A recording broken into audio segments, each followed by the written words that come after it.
तुमच्या सर्वांचं प्रेम दादा बघतायत आणि त्यांना माहिती आहे मी आज पण जिथं गारपीट झाल्या ज्या शेती खराब झाल्या तिथे गेलो त्या शेतकऱ्याला भेटलो दादाची खूप आठवण येते पण मला माहिती आहे ही बारामती सगळे बारामती नुसतेच दादांचे आणि दादा सारखे बोलायचे ते आहेत कारण तुम्ही आहात म्हणून महाराष्ट्र आहे.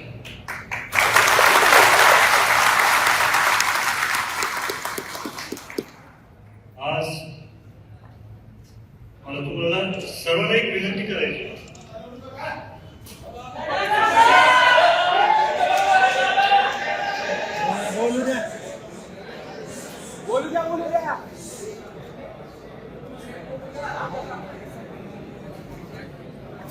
आणि 28 तारखेला थोरून रडू शकलो दादांचं रक्त आहे शेवटचा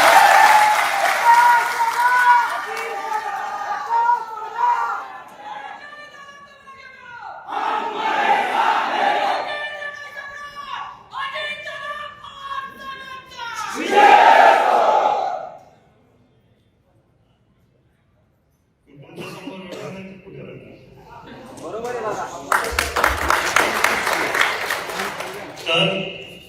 मला आपल्या सर्वांना विनंती करायची मी आज पण पत्रकारांनी मला प्रश्न विचारले दादा तुम्हाला काय वाटतं की विरोधकांनी ही निवडणूक लढायला पाहिजे का लोकसभेत पण मी बोलतोय विधानसभेत पण बोललोय दादा आपल्यात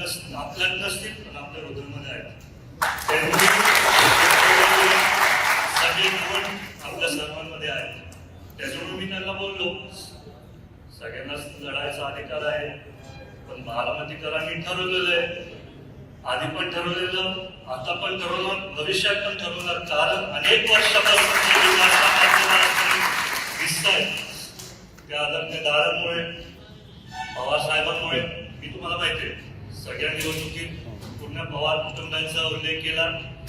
याआधी पण ज्या आधी भविष्यात पण ते करत जाईल कारण सगळ्याच पवार कुटुंबातल्या सदस्यांनी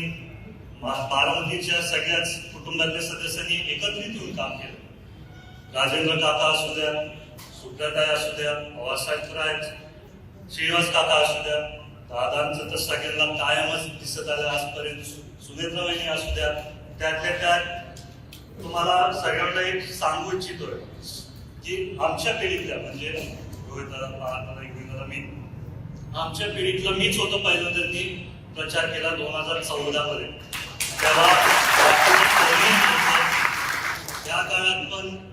खूप छोटा होतो दादाला कधी वाटलंच नव्हतं की मी एवढं चांगलं भाषण देईल त्याच्यामुळे दुर्दैव आहे की ते माझं दादाच्या समोर शेवटचं भाषण होतं पण मला मनात कुठेतरी चांगलं वाटतं की दादानी जेव्हा तो उल्लेख केला हसत उल्लेख केला की माझ्या चिरंजीला भाषण देता येतं माझा मुद्दा काय की पवार कुटुंबातले सदस्य कधी आधी आले नंतर मध्ये आले तशी एक गेले पण बारामतीची मी आधीपासून बघितले 2014 पासून जे दादांचे कष्ट बघितले तो बदल मी बघितला विद्या प्रतिष्ठान असू द्या MIDC असू द्या आताच कोणतरी बोललो जिराय काय तिथं शब्द दादांनी केलं ना तो शब्द काढून टाकलं दादाचं कर्तव्य दादांचं कामाची पद्धत आज पण जेव्हा मी सगळ्या शेती बघत होतो तिथं नुकसान झालं